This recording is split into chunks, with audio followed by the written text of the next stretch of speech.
विषयाचं नाव स्पर्धा परीक्षा मार्गदर्शन. आपल्या आजच्या या कार्यक्रमासाठी लाभलेले प्रमुख अतिथी डॉक्टर रमेश ऋतुवाल सर. यशस्वी स्पर्धा परीक्षा मार्गदर्शन केंद्र सरांचं चालू आहे.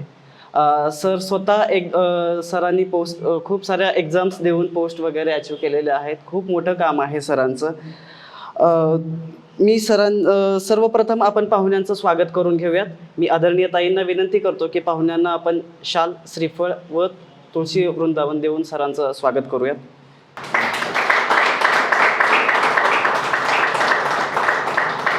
संघर्षातून अस्तित्व निर्माण झाले की आयुष्य जगण्यात एक वेगळाच रुतबा येतो. रुबाब हा विकत घेता येत नाही आणि दाखवता पण येत नाही. तो सिद्ध व्यक्तिमत्वातून सिद्ध होतो. सरांचं मूळ गाव कळंब सातारामध्ये आहे. सरांनी MBBS सातारा गव्हर्मेंट कॉलेजमधून केलं आहे. त्यानंतर MBBS करत असताना सर अनेक स्पर्धा परीक्षांची तयारी करत होते. UPSC आणि MPSC दोन्ही साऱ्या एक्झाम्सची सर तयारी करत होते. त्याच अनुषंगाने सरांनी 2013मध्ये सरांची STI ही परीक्षा निघाली होती आणि 2015मध्ये सर सेक्शन ऑफिसर महाराष्ट्र गव्हर्मेंटमध्ये झालेले. 2014पासूनच सर UPSC आणि MPSC ह्या दोन्ही स्पर्धांचे मार्गदर्शक आहेत. मी स्वतः सरांची विद्यार्थिनी राहिलेली आहे काही काळ. सर अनेक एज्युकेशनल संस्थांमधून आणि गव्हर्मेंटच्या काही संस्था असतात त्या स्पेशली UPSC आणि MPSC ह्या दोन्हींना मार्गदर्शन करत असतात. सर तिथेही मार्गदर्शक आहेत आणि सध्या सर यशस्वी अकॅडमी त्या सरांची स्वतःची आहे. त्यामधून ते अनेक विद्यार्थ्यांना महाराष्ट्रभरामध्ये मार्गदर्शन करत आहे.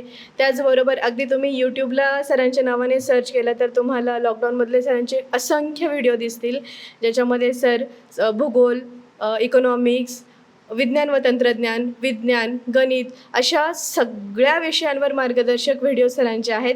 आणि मी स्पेशली सांगू शकेल की सरांचं सगळ्या विषयावर प्रचंड प्रभुत्व आहे. तर आज तुम्ही अगदी मनापासून सरांनी जे मार्गदर्शन करत आहेत ते ऐकावं आणि पुढे तुम्ही काहीतरी डिसाईड करावं यासाठी आपण सरांना बोलवलेलं आहे. Thank you so much. स्पर्धा परीक्षा म्हणलं की मनात एक वेगळंच बर्डन आणि भीती आल्यासारखं होतं. तत्पूर्वी मंजिलें उन्हीं को मिलती है जिनके सपनों में जान होती है. मंजिलें उन्हीं को मिलती है जिनकी सपनों में जान होती है.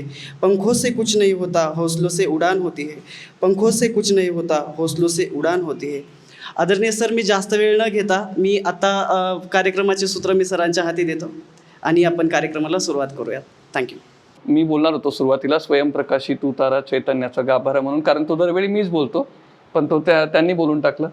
दुसरं ते प्रमुख अतिथी बोलले, मला असं आवडणार नाही खरं तर प्रमुख अतिथी बोलून घ्यायला. मी माईंचा मुलगाच आहे, फक्त खूप उशिरा माईंच्या घरी आलो असं आहे. मला ह्या परिवाराचा भाग व्हायला जास्त आवडेल पाहुणं राहण्यापेक्षा. आणि तिसरं खूप मोठं काम आहे माझं, ते माईंच्या तुलनेत बघायला गेलं तर माई असा मोठा सूर्य आहेत लखलखता माईंचं कार्य म्हणजे. आणि आपलं एक छोटंसं LED बल्बसारखं काम आहे जो दिसणार सुद्धा नाही. म्हणून त्या तीनही गोष्टी बाजूला ठेवून द्या, काहीच नाही फरक पडणार. पण एक गोष्ट आहे की तुम्ही खूप सुदैवी मुलं आहात. तुम्हाला माईंसारखं प्रेरणास्थान आहे, तुम्हाला ताईं आहेत कायम गाईड करायला. मी ह्या कारणामुळं माझ्या गावाकडं पण बरीच मुलं राहतात तुमच्यासारखी. मी बालक आश्रमांमध्ये जातो. पण जेव्हा मी आज संस्था बघितली एवढ्या कमी वेळेमध्ये, मी कोणत्याही आजपर्यंत कोणत्याच बालक आश्रमामध्ये नाही बघितलं एवढं प्रेम आहे इथं, जे सगळी लोक तुमच्यासाठी काम करतात त्यांच्यामध्ये. नाहीतर बाकीची लोक ना जबाबदारी म्हणून काम करतात, ही लोक तुम्हाला स्वतःच्या मुलाबाळासारखं सांभाळतात. तर पहिली ही जाणीव ठेवाल आयुष्यभर की तुमच्यासाठी कोणीतरी इतके अथक परिश्रम घेतले, दिवस रात्र इतकं प्रेम केलं, इतकी काळजी केली आहे. तुमच्यापैकी बऱ्याच जणांनी तुमच्या भविष्याचा प्लॅन केला असेल. काही जणांनी प्लॅन केला असेल डॉक्टर व्हायचं आहे, काही जणांनी प्लॅन केलं असेल इंजिनियर व्हायचं आहे, असं केलं असेल. ऑफकोर्स तू केला, ब्लॅक टी-शर्ट. हां, नाव काय तुझं? ओके, तू काय प्लॅन केला आहे, काय बनायचं आहे मोठं होऊन? पोलीस व्हायचं आहे. हां, एक नंबर. तू केला आहे काही प्लॅन तुषारच्या शेजारी? हां, ओके. अरे वा, खूप उत्कृष्ट. म्हणजे तो तर आता पुढच्याच वर्षी आलेला असेल, आत्मनिर्भर झालेला असेल तो. गुड.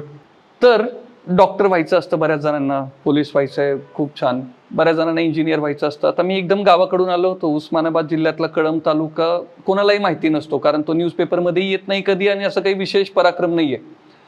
पण त्या गावामधून जेव्हा मी 10वी-12वी झाली तेव्हा दोनच ऑप्शन्स होते की हुशार मुलं सायन्स घेतात, मध्यम हुशार मुलं कॉमर्स घेतात आणि कमी हुशार मुलं आर्ट्स घेतात. ही त्यावेळेसचा गैरसमज, म्हणजे तिथल्या लोकांनीच काहीतरी ठरवलेला क्रायटेरिया होता. म्हणून मी आपलं स्वतःला हुशार समजतो आपण, म्हणून मग सायन्स घेतलं, मग डॉक्टर झालो. हुशार मुलांच्या पुढे दोनच ऑप्शन असतात, डॉक्टर आणि इंजिनियर होणं, असं घरचे सांगायचे. त्यांना तरी काय माहिती, ते शिकलेले नव्हते कधी. डॉक्टर झाल्यानंतर मी जेव्हा माझ्या फायनल इयरला होतो तेव्हा माझे काही सिनियर लोक ऑफिसर बनले, काही जण तहसीलदार बनले, काही जण असिस्टंट कमिशनर बनले. आणि मी म्हटलं डॉक्टर होऊन तर आपण समाजाची सेवा करू निश्चित, म्हणजे आजारी लोकांना बरं करू. पण जी लोक आजारी नाहीच आहेत त्यांना मी कसं बरं करेल, म्हणजे त्यांचं मी काय करू शकेल त्यांच्यासाठी. मग आपण काहीतरी मोठं करूयात काम, आपण कलेक्टर बनूयात, IAS ऑफिसर बनूयात. म्हणून मी कॉलेजमध्ये टॉपरमध्ये असायचो, कॉलेजमध्ये रँकर येणं त्याला काही जास्त नाही लागत कष्ट. पण मग असं विचार केला की जर आपण एवढं करतोच आहे तर मोठं काम करूयात काहीतरी. मग राज्यसेवा MPSC नावाची एक परीक्षा असते, मी तुम्हाला सगळ्यात परीक्षांबद्दल थोडी थोडी गाईडलाईन देईल. आणि खूप सोप्या असतात परीक्षा, म्हणजे तुम्ही विश्वास ठेवणार नाहीत. वर्षाला जर UPSC, MPSC आणि MPSC द्वारे घेतलेल्या सगळ्या परीक्षा मोजल्या तर किमान 20,000 पोस्ट असतील. किमान 20,000 पोस्टसाठी ॲड निघते. त्या 20,000 पैकी आपण आपल्या राज्यातल्या, आपल्या देशातल्या सर्वात हुशार मुलांची जर लिस्ट बनवली तर पहिल्या 20,000 मध्ये आपलं हसत हसत नाव येईल. आणि म्हणून आपल्याला पोस्ट मिळणं खूप सोपं आहे. मी 2011 पासून UPSCच्या तयारीला लागलो. UPSCचे मुख्य परीक्षा दिल्या, इंटरव्ह्यू दिल्या. साईड बाय साईड मी राज्यसेवा, महाराष्ट्र शासनाची पण परीक्षा असते ती दिली. 2013 पासून 2016 पर्यंत दरवर्षी एक पोस्ट आहे माझ्या नावावर. म्हणजे 2013 साली एक पोस्ट मिळाली, 2014 मध्ये एक पोस्ट मिळाली, 2015 मध्ये एक पोस्ट मिळाली. आणि हे फक्त मला म्हणजे चला आपल्याला दाखवायचंय लोकांना की मला पोस्ट मिळाली, हे करण्यासाठी नव्हतं. माझ्याबरोबर खूप सारी मुलं स्टडी रूममध्ये बसलेली असायची जे 4-4, 5-5 वर्षांपासून अभ्यास करायची, पण त्यांना काहीच नव्हतं मिळालं. मला त्यांना हे दाखवायचं होतं की आपण कुठंतरी चुकीच्या मार्गाने जातोय, आपण आपला मार्ग बदलला पाहिजे. खूप चांगला करिअरचा ऑप्शन आहे आपण अधिकारी बनणं, प्रशासकीय अधिकारी बनणं. तुम्ही डॉक्टर व्हाल ना, तुमच्याकडे फक्त आजारी लोक येतील, तुम्ही त्यांना बरं कराल, खूप चांगलं काम आहे. तुम्ही इंजिनियर व्हाल, तुम्ही लोकांच्या कल्याणासाठी मशीन्स बनवाल, लोकांचं आयुष्य सुखाचं होईल, खूप चांगलं काम आहे. पण माझा एक स्टुडंट आहे तहसीलदार, मी एकदा त्याला भेटायला गेलो होतो आणि त्या तहसीलदार कार्यालयामध्ये एक आजोबा आले, एकदम म्हातारे असतील, एकदम म्हणजे 65-70 वर्षाचे असतील. ते लिटरली रडायला लागले. ते म्हणे मी इतका म्हातारा आहे, म्हणजे माझे हातपाय काहीच कामं करत नाहीत, मुलं बाळं कोणीच नाही आहे आणि मला खाण्यापिण्यासाठी सुद्धा काहीच नाही आहे. म्हणजे आता एवढ्या म्हातारपणात काय काम करणार तो व्यक्ती.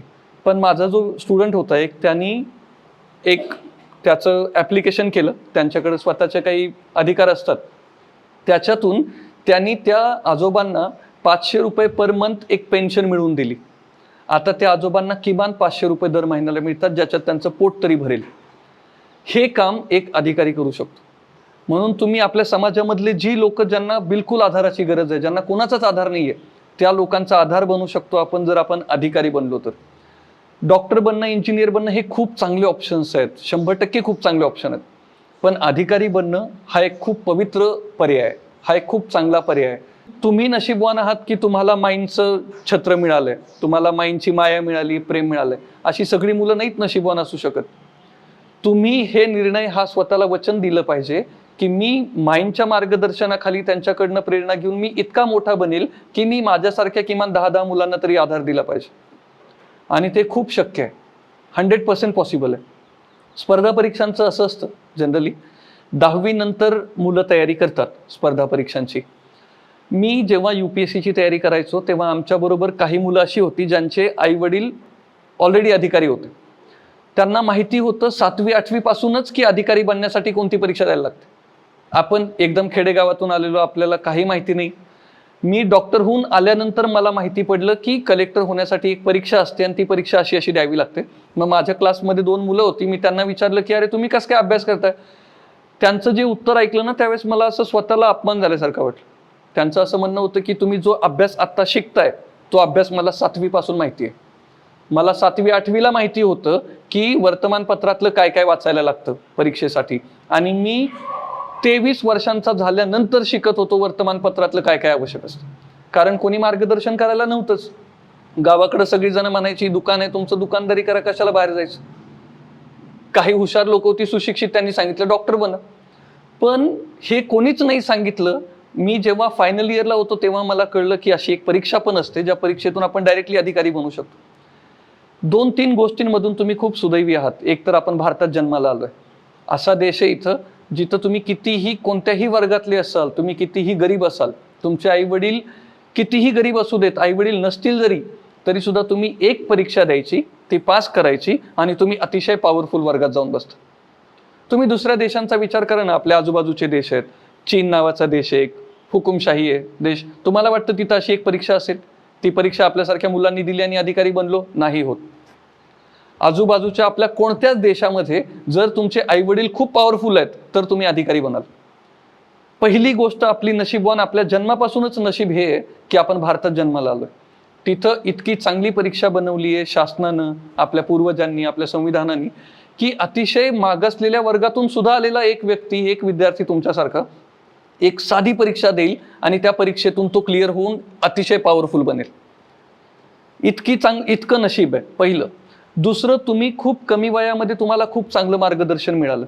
म्हणजे मी आलोय असं नाहीये, अशा तर खूप साऱ्या बालकाश्रम आहेत, पण तिथं ताई नसतील ज्यांना हे विचार करतील, ज्यांच्याकडे ही दृष्टी असेल की मुलांना आपण आत्तापासून सांगू की अधिकारी बनण्यासाठी काय परीक्षा असते, ती आपण मुलांना समजावून सांगूयात. मला ताई सांगत होत्या की काही मुलं इंटरेस्ट घेणार नाहीत, तुम्ही त्यांच्याकडे इग्नोर करा. मी म्हणलं हे ताईंचं मोठेपण आहे की त्यांना हे सुचलं तरी मुलांसाठी स्पर्धा परीक्षेचं एक लेक्चर ठेवलं पाहिजे. 7वी 8वीला असताना कलेक्टर हा शब्द सुद्धा नव्हता माहिती आम्हाला. तर तुम्ही ॲटलिस्ट इतक्या चांगल्या मार्गदर्शनाखाली आहात की तुम्हाला आज माहिती पडेल की कलेक्टर काय असतो आणि कलेक्टर बनण्यासाठी काय परीक्षा द्यायची असते. एक माझी विद्यार्थिनी आहे नाशिकमध्ये, प्रज्ञा नावाची. कोविड पिरियडमध्ये अतिशय वाईट अवस्था झाली. कोविडचा पिरियड आपण बघितलाय सगळ्यांनी. तिचे 2 पालक एक्सपायर झाले कोविडमध्ये. ती अजूनही दुसऱ्यांच्या घरी भांडी धुणं करते, पैसे कमवते, क्लास करते आणि क्लास करत करत ती आता क्लास 2 ऑफिसर झाली आहे. आई वडील काहीच नाही आहेत, कोणी नाही आहे, पैसे सुद्धा नाही आहेत. ती दुसऱ्यांच्या घरी जाऊन धुणं भांडं करते, अभ्यास करते आणि ह्या गोष्टीचा मला अभिमान आहे किंवा मला समाधान वाटतं की ती माझी विद्यार्थिनी आहे. तिने एवढी मेहनत केली आहे. तुम्ही कोणत्याच बाबतीत कमी नाही आहेत दुसऱ्या मुलांपेक्षा. उलट तुम्हाला तर जास्त किंमत आहे लोकांची, वेळेची, संसाधनांची. तुम्ही जास्त चांगली मेहनत करू शकत, तुम्ही जास्त चांगले अधिकारी बनाल, कारण तुम्हाला माहिती समाजामध्ये काय आवश्यक आहे. तुमच्यासारख्या मुलांनी डेफिनेटली स्पर्धा परीक्षेला एक करिअर म्हणून बघितलं पाहिजे. 2 व्यक्तींनी कायम ऑफिसर बनायला पाहिजेच. एक आहे मुली आणि दुसरी आहेत आपल्यासारखी मुलं ज्यांना खरंच समाजामध्ये बदल घडवून आणायचा आहे. तुम्ही जर विचार केला ना, तर माझं एक उदाहरण आहे की आपल्या देशामध्ये काही लोक प्रचंड श्रीमंत आहेत. बटाटे जे असतात, 10,000 रुपये किलो जरी बटाटे झाले तरी ती लोक रोज बटाटा भजी आणि वडापाव करून खाऊ शकतील. त्यांना काहीच अडचण येणार नाही. ऑफकोर्स त्यांनी मेहनत केली, त्यांनी पैसे कमवले, तर चुकीचं नाही. पण काही लोक अशी पण आहेत जी 30 रुपये किलोचे बटाटे जर 50 रुपये किलो झाले तर ती लोक बटाटे खाणं कमी करतात. ती बटाटे खातच नाही आहेत, कारण 20 रुपयांमुळे त्यांचं बजेटच पूर्ण कोलॅप्स होऊन जातं. आपण जेव्हा अधिकारी बनू तेव्हा आपल्याला अशा लोकांसाठी अधिकारी बनायचं आहे की मी जोपर्यंत जिवंत आहे तोपर्यंत मी असे हाल कोणाचे नाही होऊ देणार. असे हाल माझ्यासमोर माझ्या हयातीत असताना असे हाल कोणाचे होता कामा नयेत. मी माईंबद्दल खूप वाचलंय. मी माईंबद्दल जेव्हाही न्यूज यायच्या न्यूजपेपर्समध्ये, मी प्रत्येक वेळी ती न्यूज डिटेलमध्ये वाचायचो. कारण असं वाटायचं माई खूप अशा मुलांसाठी काम करतात, पण त्या आपल्याला कधी भेटतील की नाही, त्यांच्याकडे आपल्यासारख्या मुलांसाठी वेळ असेल की नाही, कारण त्यांच्याकडे ऑलरेडी किती मुलं आहेत त्या ज्यांना सांभाळत आहेत, ज्यांना त्यांच्या आधाराची गरज आहे. पण जेव्हा मला प्रतिभा माझ्या विद्यार्थिनी आहेत किंवा त्यांनी मला खूप मदत केली माझ्या कामामध्ये, त्यांनी मला मागच्या आठवड्यामध्ये 2 आठवड्यांपूर्वी कॉल झाला. त्यांनी मला सांगितलं की अशी संस्था आहे सर, तुम्ही याल का? माझं पहिलं स्टेटमेंट वॉज अरे मी 100% येईल. कारण हे असं झालं ना की मी ज्यांना भेटायचं स्वप्न बघतोय मागच्या 7-8 वर्षांपासून, त्या माईंनी स्वतः कॉल करून बोलवल्यासारखं आहे. म्हणजे ते स्वप्नच प्रत्यक्षात आलं. तुम्हाला तुमच्या आईबापांचा लाड प्रेम तर मिळतच आहे संस्थेत, पण एक गोष्ट लक्षात घ्याल, मी हे बिलकुल फॉर्मॅलिटी म्हणून बोलत नाही. माझे सगळे स्टुडंट्स आहेत, माझे सगळे विद्यार्थी विद्यार्थिनी आहेत, त्यांना हे वाक्य 100% माहिती आहे की मी तुम्हाला मोठा भाऊ आहे कायम. तुम्हाला आयुष्यात काहीही अडचण येऊ देत, मी कायम तुमच्यासोबत असेल. तुम्हाला अडचण येणारच नाही, कारण इतके मोठी लोक आहेत तुमच्याबरोबर. पण एक मोठा भाऊ म्हणून मी कायम तुमच्यासोबत असेल. तुम्हाला कोणत्या परीक्षेची तयारी करायची आहे, कोणत्या परीक्षेसाठी पुस्तकं लागणार आहेत, कळत नाही आहे पुढं कुठं जावं, त्यावेळेस तुम्ही 100% ताईंना सांगाल, ताई मला सांगतील, मी लगेच दुसऱ्या दिवशी हजर होईल. पण एक मोठा भाऊ म्हणून मी कायम तुमच्यासोबत असेल. स्पर्धा परीक्षेमध्ये आपण मार्गदर्शन म्हणून आज लेक्चर घेणार आहे मी. स्पर्धा परीक्षा ही अशी असते जिथं तुम्हाला तुमचं पराक्रम सिद्ध करून एका चांगल्या पदावर जायचं असतं. आपल्याला ज्या पोस्ट माहिती आहेत त्या आहेत कलेक्टर, एक SP असतो, पोलीस कमिशनर असतो आहे ना. आता आपल्या मित्राला पोलीस बनायचं आहे. पोलीस खूप साऱ्या प्रकारचे आहेत, म्हणजे इतक्या पोलिसांची नावं आहेत ना की आपली वही भरून जाईल, एक पूर्ण पान भरून जाईल ॲटलिस्ट. म्हणजे डायरेक्टली आपल्या राज्याचे जे पोलीस प्रमुख असतात त्यांच्यापासून खाली खाली खाली खाली आलो आपण तर कॉन्स्टेबलपर्यंत आहे. आणि ह्या प्रत्येक पदावर जाण्यासाठी एक वेगळी परीक्षा असते. नेहमी हे काही जणांना पचेल, काही जणांना लक्षात नाही येणार आत्ता, पण तुम्ही आयुष्यात हा डायलॉग कायम तुमच्या डोळ्यासमोर ठेवाल. तुम्हाला कळायला लागेल मला काय म्हणायचं आहे. नशीब तुमच्या समोर आहे ना, तुमचं नशीब, नशिबावर विश्वास ठेवतो आपण. तुमचं नशीब तुमच्या समोर कायम 2 गोष्टी ठेवतं, 2 पर्याय ठेवतं. एक, पुढचे 2-3 वर्ष अजून मौज मजा करूयात, मस्त राहूयात, इकडं तिकडं अभ्यास करायचा नाही, काय नाही, सिरियसली घ्यायचं नाही. पुन्हा 2 वेळचं जेवण कमवण्यासाठी ना गाढवासारखी मेहनत करायला लागते. पण दुसरा ऑप्शन आहे तो खूप भारी, 1 नंबर, राजेशाही थाटात जगण्याचा ऑप्शन. तो आहे पुढची 2-3 वर्ष भयानक मेहनत करायची. आजपर्यंत तुम्ही वर्तमानपत्रात कधी वाचलं असेल, दारू पिल्यामुळे लोक मरतात ना, बरोबर. सिगारेट पिल्यामुळे लोक मरतात. खूप अभ्यास केल्यामुळे ना आजारी पडतं ना, मरत नाही, काही नाही. फक्त पुढची 2-3 वर्ष इतका अभ्यास करायचा की स्वतःला स्वतःवर अभिमान वाटला पाहिजे. आणि मग विश्वास ठेवा, मी गॅरंटी देतो की पुढचं आयुष्य तुम्ही राजेशाही थाटात जगाल. राजेशाही थाटात जगाल लिटरली. जेव्हा मी इथं 2013 साली STI झालो, सेल्स टॅक्स इन्स्पेक्टर, तेव्हा एक आय कार्ड मिळालं होतं आम्हाला डिपार्टमेंटचं. मी जेव्हा कधी गाड्यांमधून, आता मी मुंबईला जायचो लेक्चर्स घ्यायला किंवा सोलापूरला वगैरे जावं लागायचं, त्यावेळेस मी गाडीतून जाताना मी ते आय कार्ड दाखवायचो आणि ते टोलवरची लोक लगेच बाजूला व्हायची आणि तो गेट उघडून जाऊ द्यायची पुढं. मला एवढं नवल वाटायचं. मी मला त्या आय कार्डमध्ये इतकी पॉवर आहे. खरंच त्या आय कार्डमध्ये इतकी पॉवर आहे. पण STI हे पद प्रशासनाच्या दृष्टिकोनातून खूप खालचं आहे. जर तुम्ही कलेक्टर व्हाल तर विचार करा तुम्हाला काय वागणूक दिली जाईल समाजामध्ये. तुम्ही असं एकदम आहे ना, जन्नत राजेशाही थाटात राहतोय आपण, इतका मान सन्मान मिळेल. तो मान सन्मान तर ठीक, पॉवर किती मिळेल, तुम्ही तुमच्या जिल्ह्यातल्या तुमच्या राज्यातल्या लोकांचं किती भलं करू शकाल, ते एक एवढं मोठं स्वप्न आहे. माझा एक मित्र होता अरुण म्हणून, त्याचं असं वाक्य होतं की जर मला माझा देव कलेक्टर बनवणार असेल, जर देवाने मला गॅरंटी दिली की तू कलेक्टर बनशील, तर मी 2 जन्म अभ्यास करायला तयार आहे. कलेक्टर ही पोस्ट इतकी पाहिजे लोकांना, इतकी पॉवरफुल आहे, इतकी भारी आहे. लोक 2 जन्म अभ्यास करायला तयार असतात, पण करावं नाही लागत, 1-2च वर्ष अभ्यास करावे लागतात. पण लोक इतकी आतुर आहेत त्या पदावर जायला. 4-5 प्रकारच्या परीक्षा असतात. एक असते UPSC, ज्याच्यातून collector, superintendent of police, commissioner of police, हे महानगरपालिका आयुक्त ही लोक बनतात. प्रत्येक डिपार्टमेंटचा जो हेड असतो, प्रत्येक डिपार्टमेंटचा जो बॉस असतो तो UPSC मधून येईल.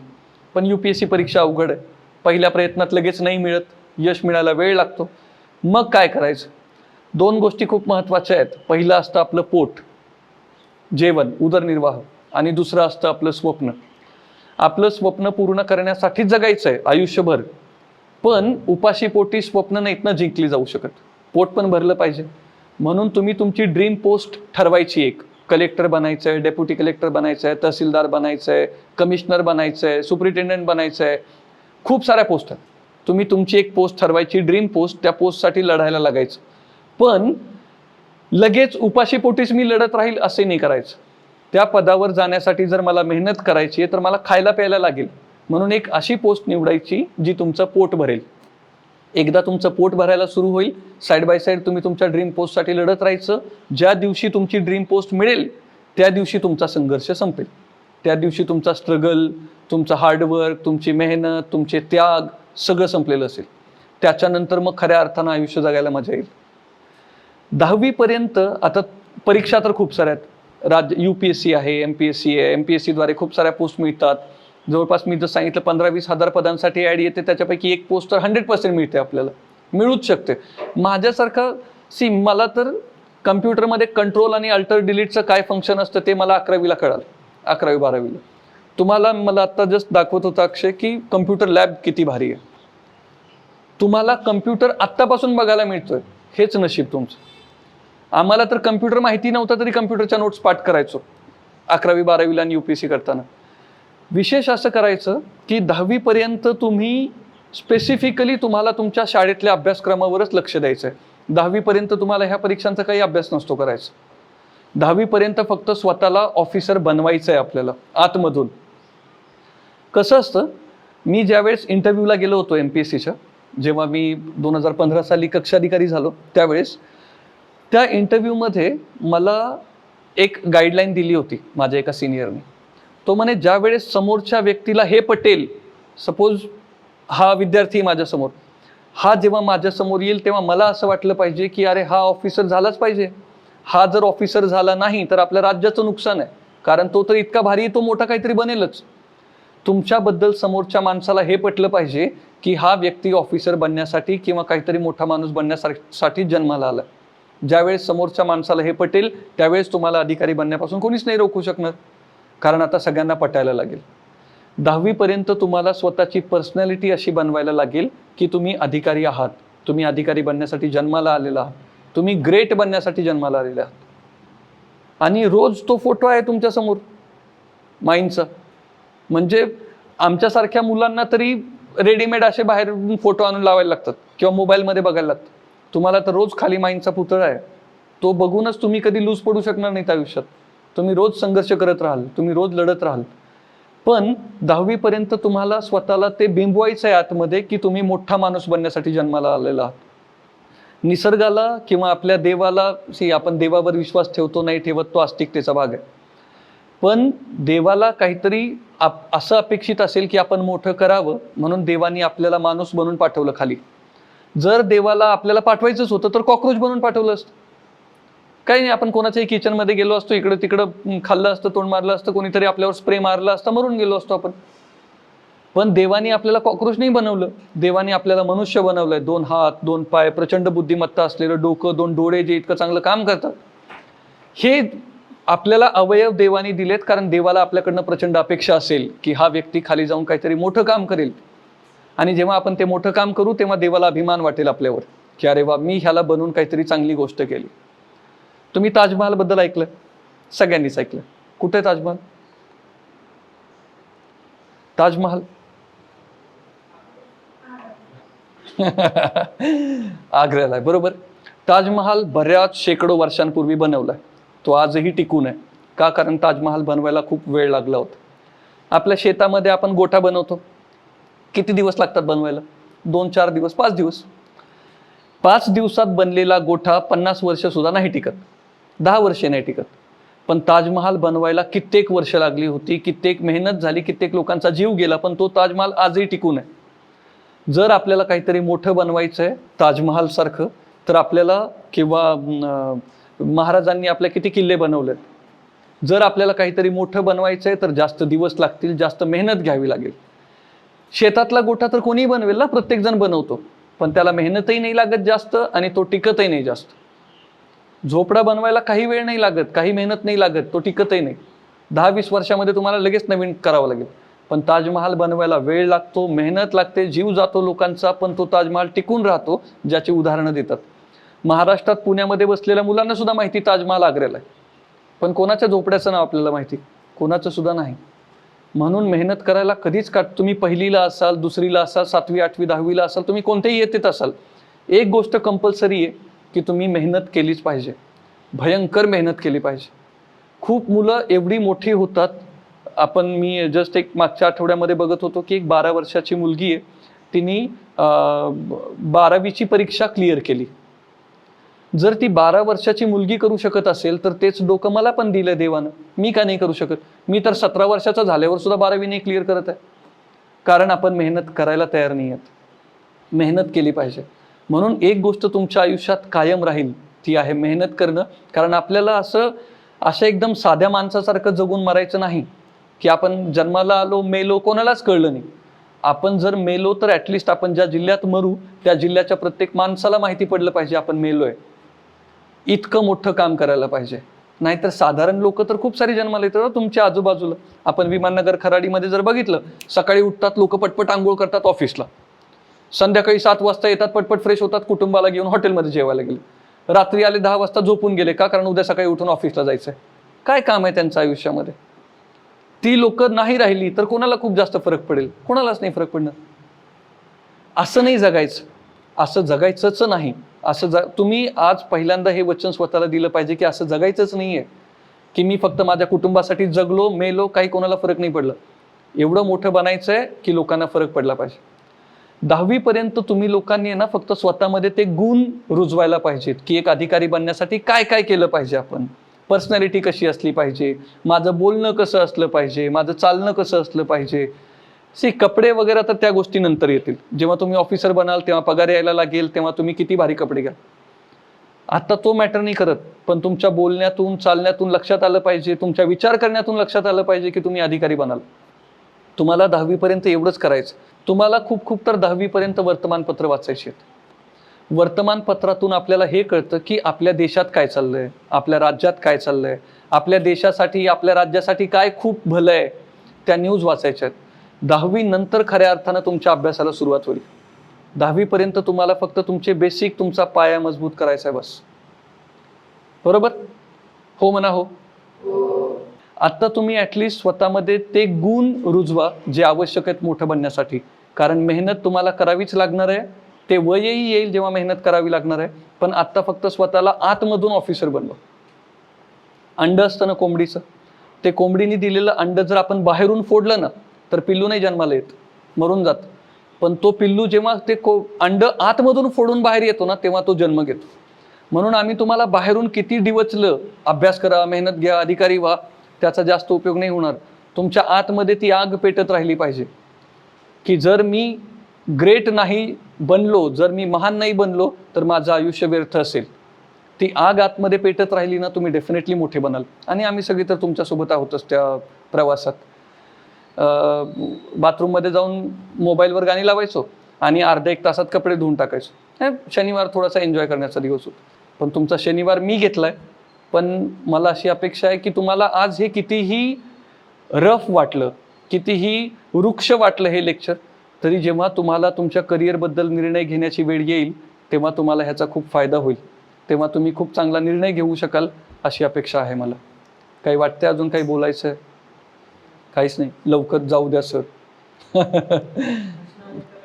काही प्रश्न आहेत? प्रश्न असतील तर विचारा. आणि नंतर पण जर प्रश्न आले तर तुम्ही कधीही सांगाल. प्रतिभा आहे तिथे, प्रतिभा मला सांगतील. किंवा खूप तुम्हाला एकदमच गरज असेल तर मी इथे येईल. पण बॅक ऑफ द माइंड हे कायम चालू राहू देऊयात हा विचार की तुम्हाला काय करायचं आहे आयुष्यात. पटलं? कारण 7वी 8वीला असताना तर मी हे ऐकूनच नसतं घेतलं. तुम्ही माझ्यापेक्षा चांगले आहात की तुम्ही ऐकून तरी घेतलंय. म्हणून मी म्हणजे अतिशय इम्प्रेस झालोय तुमच्यापासून की तुम्ही भारी मुलं आहात. म्हणजे माझ्यापेक्षा तरी डेफिनेटली चांगल्या क्लासची मुलं आहात. आणि म्हणून माझ्या तुमच्याकडनं अपेक्षा पण खूप आहेत की तुम्ही खूप मोठं काहीतरी काम कराल. चालेल, थँक्यू. सर, माझा एक प्रश्न आहे. बऱ्याच वेळा आता आमची जी मुलं येतात ते केअर अँड प्रोटेक्शनसाठी आलेली असतात. त्यामध्ये काही मुलं अशी आहेत की त्यांच्या कागदपत्रांचा खूप विषय येतो आणि जे काही असं आहे की आता स्पर्धा परीक्षा असो किंवा कॉलेज असो, बऱ्याच वेळा आम्हाला कागदपत्रांची खूप अडचण येते. बरोबर. विषय असा होतो की अरे बाबा हे आपलं कागदपत्रच नाही आहे किंवा अशा बऱ्याचशा गोष्टी आहेत की जे कॅटेगरीमधून पदं भरली जातात किंवा कॉलेजेसमध्ये ऍडमिशन होतात. तर कुठेतरी एक मनात असा सतत प्रश्न फिरत असतो मुलांच्या किंवा आमच्या सगळ्यांच्याच की यांचं कागदपत्र नाही तर पुढे काय करायचं आपण, मग होऊ शकणार नाही, अशी एक कुठेतरी भीती बसलेली असते. ते थोडंसं क्लिअर करून दिलं तर खूप छान होतं. असं की आता आपल्यासारख्या मुलांना आपण कोणत्या कॅटेगरीमध्ये ठेवा. कॅटेगरीचं रिझर्वेशन असतं, schedule caste, schedule tribes, anti nomadic tribes, OBC वगैरे. पण जनरली जे निराधार लोक असतात किंवा जी अनाथ मुलं असतात त्यांना सुद्धा रिझर्वेशन मिळतं. आता तर त्यांना सुद्धा परीक्षेमध्ये रिझर्वेशन आहे, त्यांना सुद्धा लवकर पोस्ट मिळू शकते. राज्य शासनाने खूप चांगलं काम केलं आहे. फक्त तेवढं एक सर्टिफिकेट जरी मिळत असेल आपल्याला तरी सुद्धा त्याच्यावरून आपण ते रिझर्वेशन घेऊ शकतो. आणि म्हणून तुम्हाला अजून तो एक बेनिफिट मिळू शकेल, तुम्हाला त्या रिझर्वेशनचा पण फायदा होईल. किंवा SEBC जो असतो, social and economically backward classes, त्या SEBC आरक्षणाचा फायदा होऊ शकतो. अनाथांसाठी जागा राखीव असतात. म्हणजे शासनाने तुमच्यासाठी सगळं तयार करून ठेवलंय. स्टेडियम फक्त तुम्हाला येऊन बॅटिंग करायची बस, तो एक करता येईल फक्त. आणि डॉक्युमेंट्समध्ये काय होतं, जर तुम्हाला कुठं काही इश्यू आला डॉक्युमेंटमध्ये तर मला सांगाल, मी काही माझे जे प्रशासनातली मुलं आहेत त्यांना विचारून तो आपण एखाद्या मुलाचा जरी इश्यू येत असेल तर आपण तो सॉर्ट आउट करण्याचा प्रयत्न करूया. ओके. माझा प्रश्न असा आहे Yes. स्पर्धा परीक्षेची सुरुवात करताना विद्यार्थ्यांच्याकडे कोणत्या कोणत्या क्षमता असायला हव्या? मी माझ्या पहिल्या लेक्चरमध्ये 3D बद्दल सांगतो. 3D असायला पाहिजे. D फॉर दिल्ली, बरोबर. 3D असायला पाहिजेत. काही मुलं म्हणतात प्रचंड बुद्धिमत्ता असायला पाहिजे, काहीच नाही लागत. उलट मी माझ्या ह्या शिकवण्याच्या क्षेत्रामध्ये खूप जास्त बुद्धिमान मुलांना ऑफिसर होताना पाहिलंच नाही आहे. त्याच्यापेक्षा 3 गोष्टी असायला पाहिजेत. पहिलं असलं पाहिजे डिसिप्लिन. माझी काही मुलं काय करतात, रात्री 2-3 वाजेपर्यंत जागतात, अभ्यास करतात आणि दुसऱ्या दिवशी रात्री 11 वाजता झोपलं. कधी पहाटेच्या 5 वाजता उठून अभ्यास करतील, कधी सकाळी 9 वाजेपर्यंत झोपलाय. जोपर्यंत तुमच्या अंगी ती शिस्त नाही आहे ना तोपर्यंत तुम्ही मोठं होऊच शकत नाही. That is must. पहिलं डिसिप्लिन असलं पाहिजे. तुम्हाला तुमचा प्लॅन बनवता आला पाहिजे. मी आता त्या दरवाजावर एक छान शेड्यूल बघितलं. मुलं खाली निवासी कक्षामध्ये राहतात. उठणे, आवरणे, ह्या सगळ्या गोष्टी किती प्रॉपरली लिहिल्यात. आणि तुमचा तो एक बेनिफिट आहे.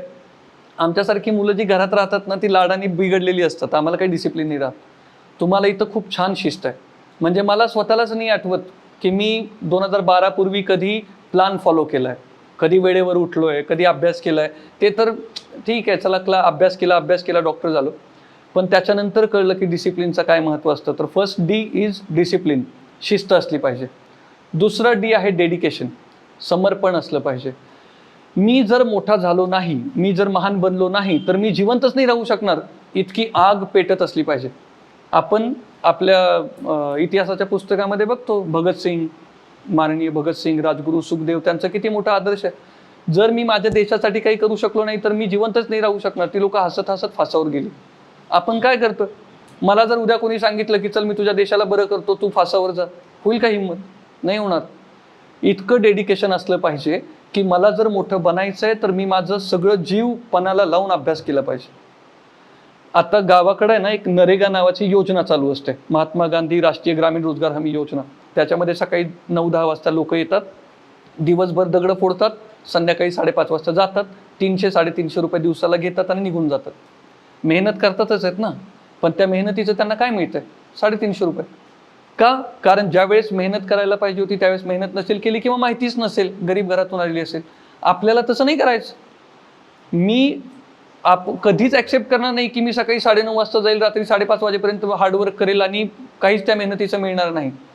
ती वेळ येऊ शकते जर आपण आत्ता मेहनत नाही केली तर. म्हणून इतकं डेडिकेशन ठेवायचं की माझ्या आयुष्यातला प्रत्येक एक माझी कृती, माझा शब्द मला ग्रेट बनवण्याकडेच घेऊन जाईल. प्रत्येक गोष्ट करताना, मी जेवणसुद्धा करताना माझ्या डोक्यामध्ये चाललं असलं पाहिजे की मला खूप मोठं बनायचं. ऑफिसर बनायचं आहे, ठीक आहे तुम्ही बनालही, पण खूप ग्रेट बनायचं. माई ऑफिसर नव्हत्या, पण एका कलेक्टरपेक्षा खूप जास्त पॉवर आहे त्यांची. खूप जास्त लोक, म्हणजे भारतातला, महाराष्ट्रातला कोणताही व्यक्ती जर इथं आला ना तर तो त्यांच्या पुढं डोकं टेकून नमस्कार करेल. कोणत्या कलेक्टर पुढं करतात? कोणत्या कलेक्टर पुढं नाहीत करत. महान बनायचं आहे, ग्रेट बनायचं आहे. आपल्यामुळं समाजाचं इतकं भलं झालं पाहिजे की आपल्या अस्तित्वात असताना आपल्या आजूबाजूला कोणी रडत असताना कामा नये. तर दुसरं डेडिकेशन, कायम मोठं बनण्याच्या दिशेनं वाटचाल करत राहायची. If you cannot run you should walk. ते तुम्ही वाचलं असेल की तुम्ही धावू शकत नसाल तर तुम्ही पायी चालत राहा. तुम्ही पायी चालत नसाल तर तुम्ही रांगत जा, पण कायम पुढं चालत राहिलं पाहिजे. तर दुसरं आहे डेडिकेशन. आणि तिसरं आहे डिटर्मिनेशन, ज्याला दृढ निश्चय म्हणतो आपण. दृढ निश्चय म्हणजे इतिहासात आपण बघतो औरंगजेब खूप मोठा होता, म्हणजे दिल्लीचं सगळं तख्त आणि बरेच राजपूत राजे, हिंदू राजे बरेच औरंगजेबाच्या हाताखाली होते. महाराजांनी कधीच नाही स्वीकारली. आग्र्याला, म्हणजे मला इतिहास तितका आठवत नाही अजून तो शाळेतला, पण औरंगजेबाने नजर कैदेत ठेवलं होतं महाराजांना.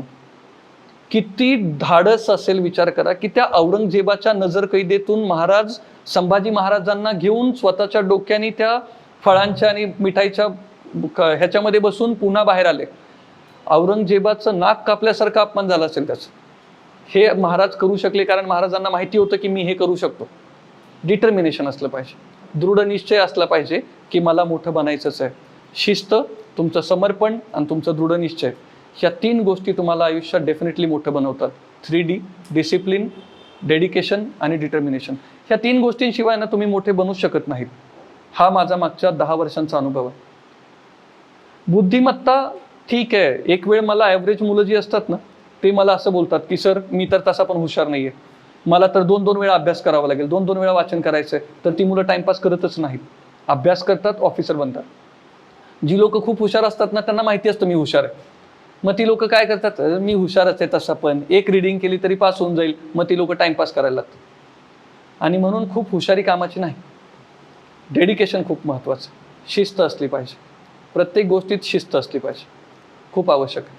मग अचानक असं होतं की काहीतरी गोष्टी असतात, फॉर एक्झाम्पल माझी हाईट बसत नसेल किंवा इतर गोष्टी, किंवा असं काही होतं की आजूबाजूचा परिसर, म्हणजे प्रत्येकांविषयी बोलतोय, प्रत्येकांच्या मनात येणाऱ्या विचारांविषयी बोलतोय, स्पेसिफिक एका मुलांविषयी नाही. बाहेर फिरतोय, सफर करतोय, त्या दरम्यान कोणी मित्र परिवार वगैरे सहज काय करतोय, स्पर्धा परीक्षा करतोय, अरे ते खूप अवघड असतं, कुठेतरी जे निगेटिव्हिटी आहे बाहेरल्या लोकांची वगैरे, ह्या कुठल्या तर गोष्टीमुळे पूर्ण दबून जातो. तर ह्या सगळ्या गोष्टी बॅलन्स कशा केल्या पाहिजेत, थोडंसं गाईड.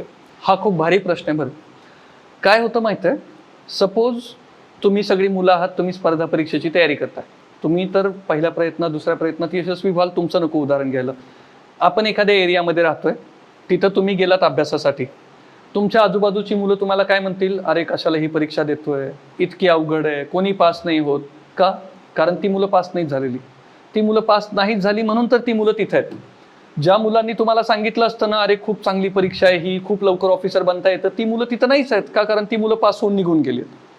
जेव्हा आपण स्पर्धा परीक्षेची तयारी करतो तेव्हा आपल्या आसपासची जी जनता असते ती अशी असते जी 3-4 वर्षांपासून तयारी करते, पास नाही झालेली. आणि म्हणून ती लोक आपल्याला तेच ज्ञान वाटत राहतात की 4-5 वर्ष अभ्यास करून पण पास नाही होत. का? कारण ते नाहीत पास झाले. तुम्हाला खरं ज्यांनी मार्गदर्शन केलं असतं ती मुलं तिथं नाहीच आहेत, कारण ती पहिल्या प्रयत्नात पास होऊन निघून गेली आपल्या पदावर. म्हणून आपल्या आजूबाजूला कितीही निगेटिव्ह लोक असली तरी आपण पॉझिटिव्ह राहिलं पाहिजे. तो आता प्रतिभांना माहिती, त्या सदाशिव पेठेमध्ये, नवी पेठेमध्ये राहायच्या, पुण्यामध्ये किंवा दिल्लीमध्ये हे स्पर्धा परीक्षेची तयारी करणाऱ्या लोकांचा एक एरिया आहे. दिल्लीमध्ये राजेंद्र नगर, मुखर्जी नगर असतात, पुण्यामध्ये सदाशिव पेठ वगैरे, औरंगाबादमध्ये. इथं जी मुलं आली, 1-2 वर्ष अभ्यास केला, ऑफिसर झाली, निघून गेली, ती मुलं दिसतच नाहीत कोणाला, कारण ती निघून गेली. आपल्याला दिसतात कोणती मुलं आहेत, जी आली होती 4 वर्ष इथंच आहेत, तीच मुलं दिसतात सगळ्यांना. आणि मग ती मुलं आपल्याला सांगतात की आता त्या मुलांचं चुकीचं आहे असं पण नाही, त्या मुलांवर टीका नाही केली पाहिजे, कारण मी तर सगळ्यांचाच शिक्षक आहे. मी जर सगळ्यांचा आईबाप असेल तर माझा एक मुलगा खूप यशस्वी झाला आणि दुसरा मुलगा यशस्वी झाला नाही तर मी ह्याचं यशही साजरं करू शकत नाही, ह्याच्या अपयशाबद्दल रडूही शकत नाही. जास्त अवघड परिस्थिती होती. जेव्हा माझा एखादा विद्यार्थी ऑफिसर नाही बनत, बिलकुल खूप मन टोचतं, रडायला येतं, कारण त्याची मेहनत बघितलेली असते. पण जर आपला मार्ग चुकला ना तर आपल्याला काहीच नाही भेटणार. भूगोलाचा अभ्यास केला असेल तुम्ही, पुण्यावरनं जर तुम्हाला मुंबईला जायचं आहे ना तर पुण्यातून सरळ जायचं, हायवेला लागायचं, उजवीकडे टर्न घ्यायचा, सरळ गाडी चालवत जायची, 3 तासात मुंबई. इतकी सोपी गोष्ट आहे. पण काय होतं माहिती आहे, आपलं चुकतं कुठं, आपण हायवेला लागतो आणि डावीकडे टर्न घेतो, मग आपण शेकडो किलोमीटर जातो, हिंदी महासागर येतं, त्याच्यामध्ये बुडून मरून गेलो तरी आपण मुंबई नाही येणार. का? कारण आपली दिशा चुकली आहे. ती दिशा इतकी मॅटर करते. त्या मुलांची दिशा चुकली आहे म्हणून ती मुलं यशस्वी झाली नाहीत, म्हणून ती मुलं नेगेटिव्ह झाली आहेत. ती नेगेटिव्हिटी ते आपल्याही डोक्यात भरतात, नाही घ्यायची. आपल्याला त्या मुलांचा आदर्श समोर ठेवायचा आहे, जी मुलं, आणि माझी तर मुलं आहे ना सुदैवानं काही आली, त्यांची तर ओळखही नाही झाली आजूबाजूच्या मुलांबरोबर, आली, परीक्षा दिली, ऑफिसर झाले, निघून गेली, त्यांचं नावही माहिती नाही पडलं आजूबाजूच्या लोकांना. नाव कोणाचं माहिती पडलं? जो 5 वर्षांपासून तिथंच आहे, कारण ते 5 वर्षांपासून आजूबाजूला दिसतोय म्हणून फेमस झालेला व्यक्ती आहे. सगळे कॅन्टीनवाले, सगळे हॉटेलवाले, सगळीजण ओळखतात. का? कारण 5 वर्षापासून इथंच आहे.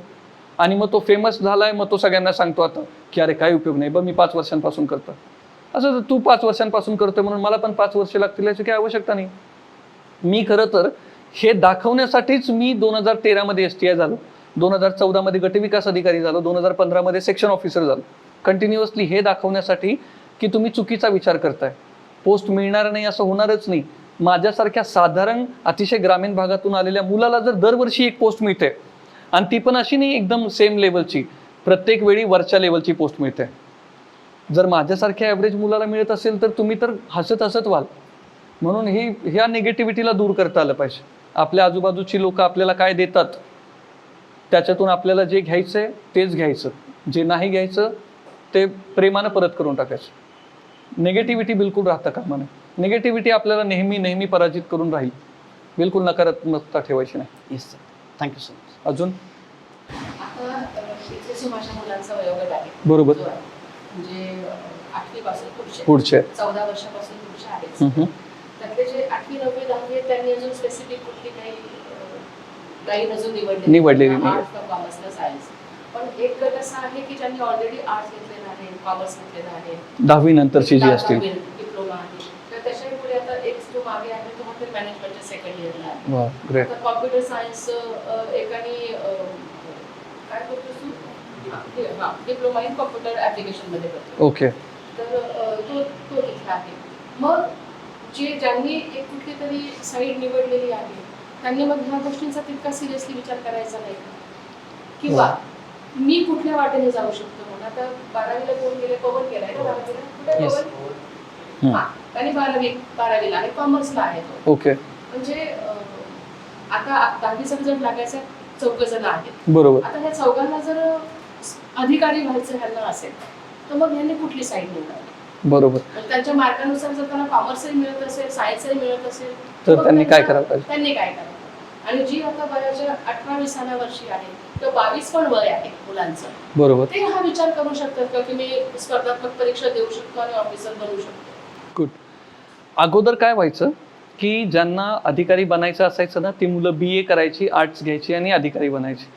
पूर्वीचा पॅटर्न वेगळा होता, आता वेगळा. तुम्ही जर UPSCची लिस्ट बघितली ना तर दरवेळी इंजिनियर्स, डॉक्टर्स किंवा टेक्निकल बॅकग्राऊंडची मुलं असतात जी लिस्टमध्ये येतात. ह्याचा अर्थ असा नाही आहे की बिलकुल BAची मुलं होत नाहीत, ते पण होतात. पण नेहमी तुमचे एक प्लॅन B रेडी असला पाहिजे. तुम्ही प्रचंड मेहनत घ्याल, तुम्ही ऑफिसर व्हाल, पण जर इन केस अशी परिस्थिती झाली की काही कारणामुळे आपण ऑफिसर बनू शकलो नाही तर मग काय करायचं? मी डॉक्टर झाल्यावर मी प्रॅक्टिस केली पुण्यामध्ये. 1 वर्षभर प्रॅक्टिस केली, माझं क्लिनिक टाकलं. प्रॅक्टिस करत करत परीक्षा दिली, कारण माहिती होतं मला अधिकारीच व्हायचं आहे, घरच्यांकडून पैसे घ्यायचे नव्हते. आता डॉक्टर झालोय, घरच्यांकडे किती पैसे मागणार? मग मी क्लिनिक केलं. क्लिनिक करत करत अभ्यास करत राहिलो आणि जशीच पूर्वपरीक्षा पास झालो UPSCची, मग घरच्यांनी सांगितलं की आता दोन्ही गोष्टी होणार नाही आहेत. मग मी माझं क्लिनिक बंद केलं आणि अभ्यास करत राहिलो. तुमच्याकडे प्लॅन B असला पाहिजे कायम. दुसरी गोष्ट, ऑफकोर्स जी मुलं 12वी नंतर ज्यांनी साईड निवडलेली आहे, जसं मी बोललो की आयुष्यामध्ये 2 गोष्टी खूप महत्त्वाच्या असतात. एक असतं आपलं स्वप्न, दुसरं असतं पोट. तुमच्या पोट भरण्यासाठी तुम्ही साईड निवडली आहे, डेफिनेटली बरोबर आहे. तुम्ही कुठेतरी जॉबला लागाल, पोट भरत राहाल, पण ते स्वप्न एक ठेवलं पाहिजे कायम की मला अधिकारी बनायचं. तुम्हाला दिवसाचा 5 तास अभ्यास सुद्धा इनफ होऊन जाईल. तुम्ही दिवसातला 5 तास टाइमपास न करता जर अभ्यास केलात तर तुम्ही तुमचा जॉब करत करत सुद्धा एक चांगल्या पोस्टवर जाल. आणि पोस्टवर जाण्याची 2-3 कारणं आहेत. पहिलं, तुम्हाला खूप सिक्युरिटी असते. कोविड काळामध्ये खूप साऱ्या लोकांना कामावरून काढून टाकलं गेलं. माझ्या एरियामध्ये 1-2 मॉल होते मोठे, ते बंद पडले. त्या मॉलमधल्या 20-20, 25-25 लोकांना एका दिवसात कामावरून काढलं गेलं. पण कोणत्याही गव्हर्नमेंट ऑफिसरला कामावरून नाही काढलं गेलं. म्हणजे ती सिक्युरिटी आहे की मी जेव्हा ऑफिसर बनेल मला तो टेन्शन नाही आहे. कोविडचं लॉकडाऊन आलं, काही आलं तरी मी माझ्या कामावर राहील. दुसरं, तुम्ही खाजगी क्षेत्रात जेव्हा जॉब करताना आवश्यक आहे, पैसे कमवले पाहिजेत, घरदार चालवलं पाहिजे, आपल्याला दुसऱ्या लोकांचं पण भलं करायचं आहे, तुम्ही संस्थेच्या प्रती तुमच्या उपकाराची परतफेड केली पाहिजे.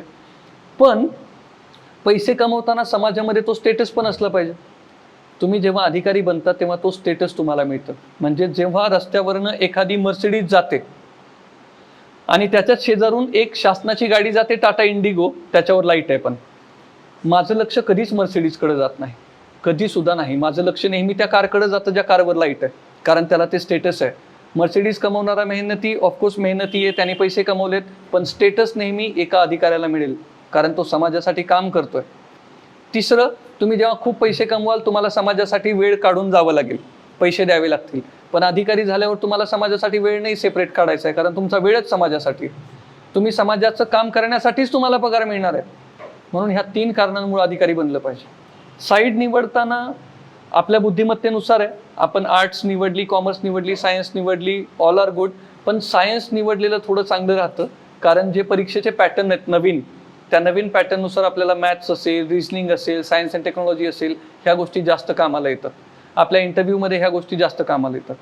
पण आर्ट्स निवडून पण मी जसं सांगितलं तुम्हाला लेक्चरच्या सुरुवातीला की जवळपास 15-20 हजार पोस्ट निघतात वर्षाला. त्या 15-20 हजारापैकी एक पोस्टवर तर आपलं नाव लिहिलेलं असतंच, ती तर आपल्याला मिळालीच पाहिजे. म्हणून असंही काही नाही की आर्ट्स घेतल्यामुळं मी जर पोस्ट नाही मिळाली तर मी काय करेल, पोस्ट मिळेल फॉर शुअर. पण जोपर्यंत शक्य आहे प्लॅन बी रेडी असावा. त्याच्यासाठी सायन्स घेऊन डिप्लोमा करणं, इंजिनिअरिंग करणं, ह्या गोष्टी चांगल्या आहेत. कॉमर्स घेऊन आपला CS असतो, कंपनी सेक्रेटरी किंवा चार्टर्ड अकाउंटंट बनणं, प्लॅन बी चांगले असतात.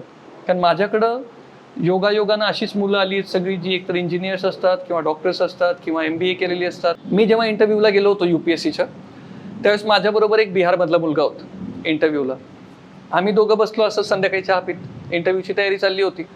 मी त्याला म्हणलं बघ, आम्ही दोघं टेन्शनमध्ये, पण मी त्याला म्हणलं बा मी डॉक्टर आहे, मी जर ऑफिसर नाही झालो तरी मला काही फरक नाही पडणार, मी मस्त हॉस्पिटल टाकेल आणि पैसे कमवेल. मी सुरुवातीलाच ॲक्सेप्ट केलंय मी अधिकारी नाही बनलो तर.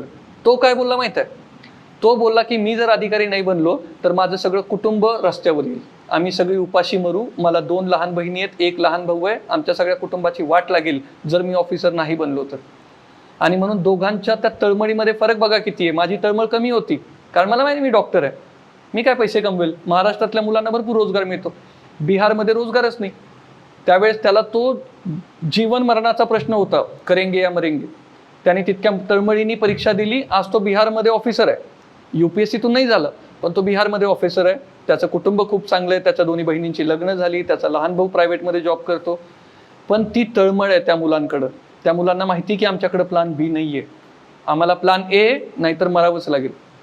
मग ती तळमळ असल्यामुळं ती मुलं आर्ट्समधून जाऊन पण ऑफिसर होऊन जातात. आपली मुलं कसं आहे, आपल्याकडे प्लॅन बी रेडी आहे, मी ऑफिसर नाही झालो तर मी जॉब करेल, आणि म्हणून आपण तेवढं 100% देतच नाही. तर तो पण थोडंसं लक्षात घ्यायला पाहिजे की आपण दरवेळी प्लॅन बीच्या भरोश्यावर नाही राहायचं. प्लॅन बी एकदम शेवटचं ऑप्शन आहे. आपल्यासाठी प्लॅन A आहे ऑफिसर बनणं, जर तुम्ही स्पर्धा परीक्षेची तयारी करण्याचा निर्णय घेतला तर. पण तो करिअर ऑप्शन म्हणून खूप छान आहे. मला आजपर्यंत वाईट वाटतं की मला कोणी सांगितलं नाही ऑफिसर बनायला लवकर. जर माझे आई वडील सुशिक्षित असते आणि त्यांनी मला 9वी-10वीला सांगितलं असतं की तू ऑफिसर बनण्यासाठी अशी अशी परीक्षा दे, तर आज चित्र वेगळं असतं. ॲटलिस्ट मला माझ्या तयारीवर खूप समाधान मिळालं असतं. मी जो डॉक्टर झाल्यावर अभ्यासाला सुरुवात केली, तो अभ्यास माझा 7वी-8वीला सुरू झाला असतो. म्हणून खूप लवकर तयारीला लागणं खूप चांगलं असतं. माझा एक राहुल म्हणून स्टुडंट आहे, तो 10वी नंतर लगेच पुण्यात आला. त्याचे पप्पा पोलीसमध्ये ACP होते. त्यांनी लहानपणापासून त्याला सांगितलंय की तुला IPSच व्हायचं आहे, आणि म्हणून त्याचं लहानपणापासून स्वप्न आहे की मला IPSच व्हायचं. जे मूव्हीमध्ये IPS दाखवतात ना, ते सोडून द्या, ती हवा आहे फक्त. IPS असं काही भारी हेलिकॉप्टरमधून रोज येत नाही. IPS लोक खूप वेगळं काम करणारी असतात, त्यांच्याकडे खूप पॉवर असते, ती लोक रस्त्यावर अशी तुम्हाला स्टंट करताना दिसणार नाही. पण त्याला लहानपणापासून माहिती आहे की त्याला IPS व्हायचं. तो जसाच माझ्याकडे आलाय 10वी नंतर, त्यावेळेस मी खाली सांगत होतो आता प्रतिभाला ताईंना की काही मुलांना बघून लक्षात येतं की ही मुलं ऑफिसर बनतील की नाही. तो जेव्हा समोर आला ना, तेव्हाच मी अरे हा ऑफिसर बनायला जन्माला आलेला मुलगा आहे. तो अजूनही कॉलेजमध्ये, अजून आता त्याचं BSc चाललंय 2nd इयरला, पण मी इतका कॉन्फिडंट आहे की जसाच तो परीक्षा देईल तो ऑफिसर झालेला असतो. म्हणजे तो डेफिनेटली IPS बनेल. इतका अभ्यास आणि इतकी पर्सनॅलिटी चांगली बनवली आहे त्याने. म्हणून मी सांगतोय तुम्हाला की 10वीपर्यंत तुम्ही वेगळा अभ्यास नका करू, तुम्ही स्वतःचा ॲटिट्यूड बनवा की मला ऑफिसर बनायचं. पर्सनॅलिटी बनवा, तशी विचार करायची क्षमता वाढवा, आणि ऑटोमॅटिकली ऑफिसर बनाल. 10वी नंतर तर तुम्हाला आहोतच आम्ही तुमचा रथ हाकायला, पण तोपर्यंत तुम्हाला तुमची पर्सनॅलिटी तशी बनवली पाहिजे. 8वी पासूनच जर तयारी करायचं म्हटलं की हे आठवड्यातनं 1 दिवस आपण याला देणार आहोत, किंवा तशा काही परीक्षा घेतल्या जातात का? बरोबर. जो मी 8 दिवस अभ्यास केला किंवा जो मी महिनाभर अभ्यास केला त्याची मी परीक्षा दिली, म्हणजे अधिकारी होण्यासाठीचा अभ्यास, अधिकारी होण्यासाठीच्या परीक्षा, अधिकारी होण्यासाठीचा अभ्यासक्रम याची जर तोंड ओळख आपण सुरुवातीपासूनच घेतली. आता एकदम कॉर्नरला माझा बिपिन बसलाय, हो, तसं क्लिअर आहे की मला ऍग्रिकल्चरला जायचं.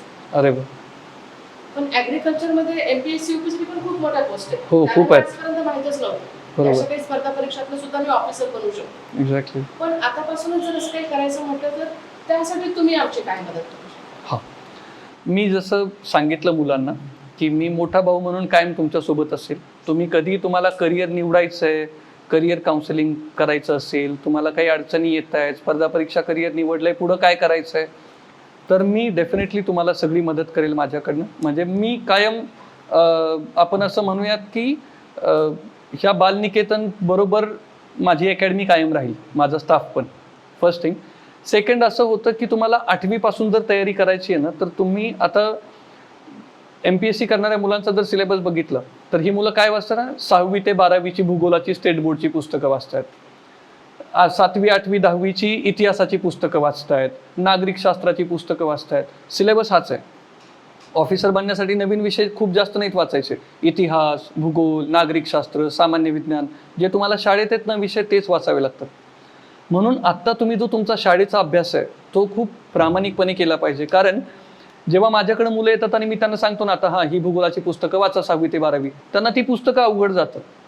जी पुस्तकं आपण शाळेतून वाचून आलेलो आहोत ती पुस्तकं आपल्याला पुन्हा वाचायला अवघड जातं. पृथ्वी पश्चिमेकडून पूर्वेकडे कशी फिरते हेच नाही कळलेलं. म्हणजे एक महान इंजिनियर विद्यार्थी आला होता माझ्याकडे, आपण पृथ्वीच्या वर राहतो हेच त्याला नव्हतं माहिती. म्हणजे त्याचं अजून कन्सेप्शन असं होतं की आपण पृथ्वीच्या आतमध्ये राहतो आणि इंजिनियर झालेलं आहे कम्प्लीट. ह्या अशा गोष्टी आहेत. म्हणून तुम्ही तुमचा शाळेचा अभ्यास व्यवस्थित केला पाहिजे की स्त्रियांच्या विकासासाठी गव्हर्नमेंट काय करत आहे, अनुसूचित जाती जमातींच्या विकासासाठी, आदिवासी लोकांच्या विकासासाठी शासन काय करत आहे, ग्रामीण भागात विकास करण्यासाठी. एक तो मॅगझिन असतो ना 20-25 पानांचा, तो एक ग्रंथ आहे. इतकी इन्फॉर्मेशन दिलेली असते. आणि कुरुक्षेत्र नावाचं जे मॅगझिन आहे ते पूर्णतः ग्रामीण विकासासाठी असतं. म्हणजे ह्या 2 मॅगझिन्स इतक्या महत्त्वाच्या आहेत की तुम्ही बिलीव्ह नाही करणार. आणि हार्डली 20-25 पानांचे असतात. तो इश्यू पण खूप स्वस्त, गव्हर्नमेंटचंच पब्लिकेशन आहे. मला वाटतं 240 रुपये इयरली सबस्क्रिप्शन चार्जेस आहेत त्याचे. तर ते मॅगझिन्स जर राहिले तर मुलांना वाचण्यामध्ये इंटरेस्ट येईल. आणि जर आपण मुलांनाच दिला आर्टिकल की हा आर्टिकल तू वाचून मुलांना एक्सप्लेन कर, तर मुलांची पर्सनॅलिटी डेव्हलपमेंट होण्यामध्ये जास्त मदत होईल त्याची. की मुलं कसं आहे, आत्ता फक्त आपण आपल्या शाळेतल्या अभ्यासक्रमाचाच विचार करतोय, पण त्यांना महिला विकास अशी गोष्ट आहे, शासन असं करत आहे, आदिवासी विकास असं करता येईल, हे मुलांच्या आतमधून येईल. आणि जेव्हा मुलांना लक्षात येईल की अरे आपण महिला विकास असा करू शकतो, आदिवासींचा विकास असा करू शकतो, तेव्हा ते स्वतः त्या विकासाच्या प्रक्रियेत जाण्याचं स्वप्न बघायला लागतील आणि अधिकारी बनतील. म्हणून ते 2 मॅगझिन्स आणि 1 न्यूजपेपर असलंच पाहिजे. 10वीपर्यंत एवढंच राहू देत फक्त. 1 न्यूजपेपर दिवसातून 1 तास तरी वाचावा. तुम्हाला शाळेचा इतका अभ्यास नसतो की तुम्ही 5 तास 6 तास अभ्यास केला पाहिजे. दिवसातून 1 तास न्यूजपेपर वाचला पाहिजे. कितीही बोर झालं तरी वाचला पाहिजे, कारण त्याच्यामुळे खूप चांगली सवय लागेल तुम्हाला भविष्यात. न्यूजपेपर आणि 2 मॅगझिन्स इनफ आहेत 10वीपर्यंत. 10वी नंतर मग आपण फाउंडेशन सुरू केलं पाहिजे मुलांचं, की तुम्ही सिलेबस असा आहे, ही पुस्तकं वाचा, ही पुस्तकं वाचायला लागा. 10वी नंतर मग मुलांना आपण तसं देऊ शकतो डिवाइड करून. पण त्यावेळेस मी सांगू शकेल सगळं, की प्लॅन देऊ शकेल मुलांना, तुम्हाला हे असं अभ्यास करायचा आहे, मुलं करू शकतील. ज्या पद्धतीनं मला शक्य आहे त्या सर्व पद्धतीनं योगदान करेल. कारण आता असं आहे ना की मीच सोडणार नाही माईंच्या संस्थेबरोबरचा सहवास असा आहे. पण मला अशी सवय आहे ना, आता तुम्ही जोपर्यंत माझ्या लेवलला याल तोपर्यंत होईल, की जेव्हा आपण अशा एखाद्या कामामध्ये लागतो ना, त्यावेळेस हेही नसतं माहिती की जेवणाची वेळ झाली आहे, जेवलं पण पाहिजे.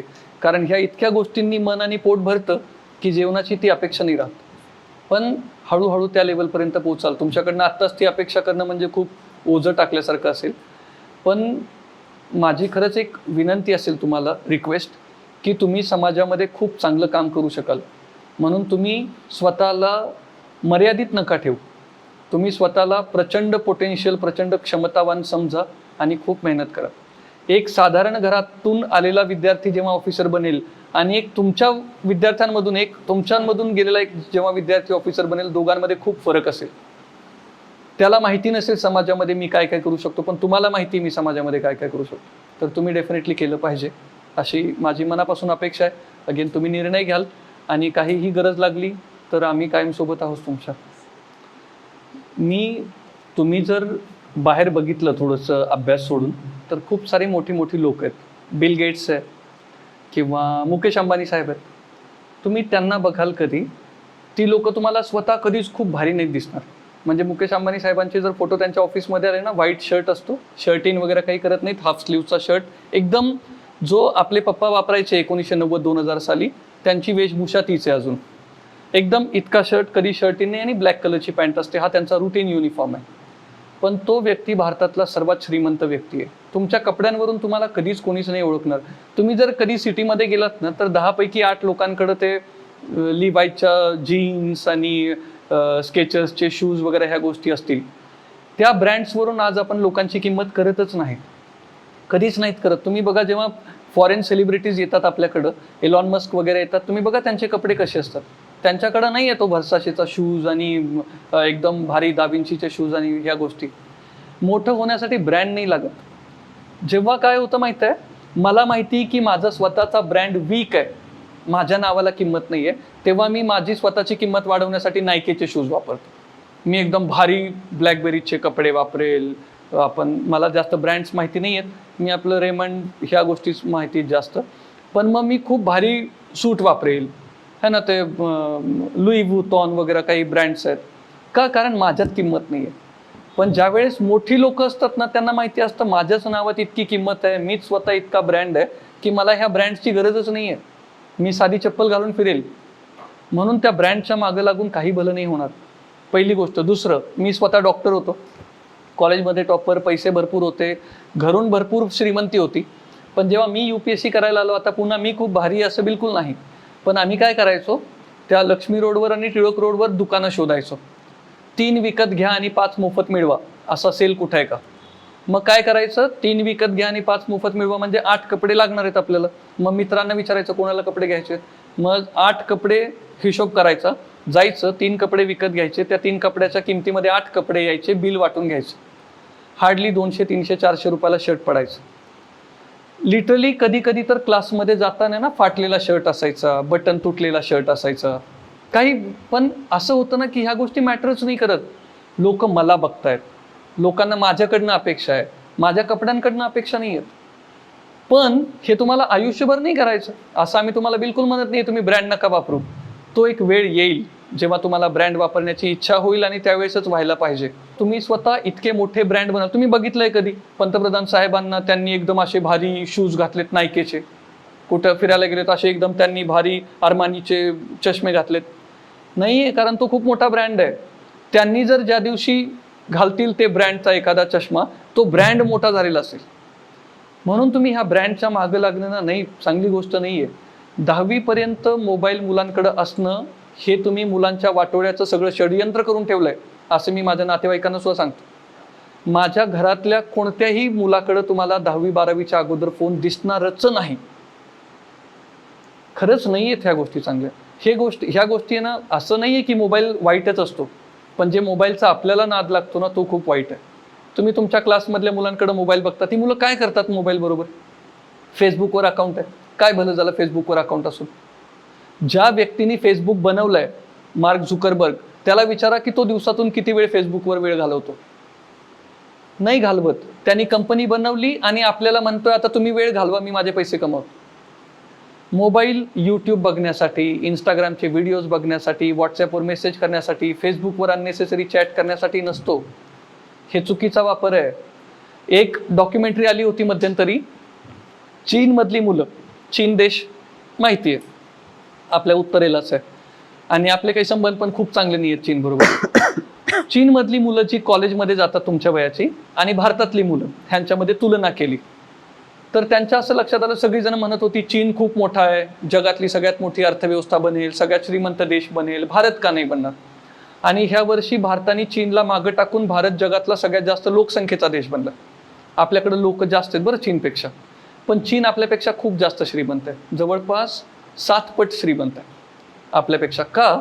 कारण चीनमधली मुलं 10वी झाली, कॉलेजला गेली की लगेच स्वतःचा उद्योग टाकतात. तुमचे मोबाईल्स मेड इन चायना असतात, तुमचे सगळी खेळणी मेड इन चायना असतात, तुमचे कॅमेराज सगळे मेड इन चायना असेल, ही sound system made in China आहे, खूप सारे फॅन्स मेड इन चायना आहेत, AC चे कॉम्पोनंट्स मेड इन चायना आहे, हे डिजिटल बोर्डसुद्धा मेड इन चायना. मग ह्या बोर्डसाठी बॅटरीज लागतात, हेडसेट लागतात, हे सगळी ती मुलं बनवतात. ज्या मुलांना अजून कपडे घालायची अक्कल नाही त्या मुलांच्या कंपनीज आहेत. ज्या वयामध्ये भारतातली मुलं हे जे फूड, मग मॅकडॉनल्ड्स, KFC वगैरे, मी काहीच नावं घेतोय, त्यांचं माझं काही पर्सनल वैर नाही. मी जात नाही त्या कधीच फूड आउटलेटमध्ये, कारण मला गरज नाही लागत, मला घरचं जेवण खूप आवडतं. पण ज्या वयामध्ये भारतातली मुलं ह्या खाण्याच्या हॉटेलच्या बाहेर लाईनमध्ये उभं राहून वेस्ट करतात आपला वेळ, त्या वयातली चीनमधली मुलं स्वतःचा उद्योग टाकतात आणि करोडपती बनतात. म्हणून चीन सर्व तऱ्हेने लायक आहे जगातला सर्वात श्रीमंत देश बनायला, आणि भारत लायक नाहीये असं म्हणतात दुसऱ्या देशातली लोक. का? कारण आपल्या मुलांना हॉटेलमध्ये जाऊन खायला खूप भारी वाटतं, मजा वाटते, त्यांना मोठं बनायची इच्छाच नाही आहे. जर दुसऱ्या देशातली लोक आपल्याला असं बोलत असतील, हे आपल्या शेजारच्यांनी आपल्याला सांगितल्यासारखं आहे की अरे तुमच्या मुलाला अक्कलच नाही, किती अपमान झाल्यासारखा वाटेल. आयुष्यभर आपण मेहनत करू हे सिद्ध करायला की मला अक्कल आहे.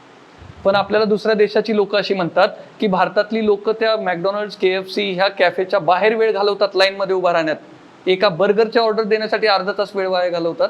त्या वयातली चीनमधली मुलं स्वतःचा उद्योग टाकतात. तुम्ही ते जर आपण ट्रेनमध्ये गेलो तर त्या ट्रेनमध्ये ना ते हेडसेट मिळतात, लाल, पिवळे, निळे, काळे सगळ्या रंगांचे चपट्या वायरचे हेडसेट असतात. चायनामधले 10 रुपयाला एक हेडसेट बनतो. कोण बनवतं? कोणतीही मोठी कंपनी नाहीये. तुमच्या वयाचा एक मुलगा असेल चीनमध्ये ज्यांनी स्वतःचा उद्योग टाकलाय. त्या मुलांनी जर केलं असेल तर आपल्या इज्जतीचा प्रश्न आहे की आपण केलं पाहिजे. आपण ब्रँडच्या मागे लागून नाही चालणार. मी माझी कार घेतली होती एकदा, पहिल्यांदा 8 लाख रुपयांची कार असेल. मी अशी कार घेऊन आलो आणि माझा भाचा आहे तुमच्या इतकाच. मग तो भाचा म्हणला, मामा कितीला घेतली कार ही? मी म्हणलं 8 लाख रुपयाला. त्याचं वाक्य जे होतं ना पुढचं, ते ऐकून असं डोकं सणकवलं माझं. तो म्हणे फक्त 8 लाख रुपयाला? मी म्हणलं हे फक्त 8 लाख रुपये काय असतं? ते 8 लाख रुपये फक्त कसे असतील? कारण त्या इंस्टाग्रामवर व्हिडिओज बघून त्यांना असं वाटतं की मर्सिडीज घेणं कोणालाही शक्य आहे, शेंबडापोर काही मर्सिडीज घेऊ शकतो. त्या इंस्टाग्राम व्हिडिओजमुळं किंवा ते जे आपण युट्यूबवर व्हिडिओज बघतो ह्याच्यामुळे इतकं वाटोळ झालंय.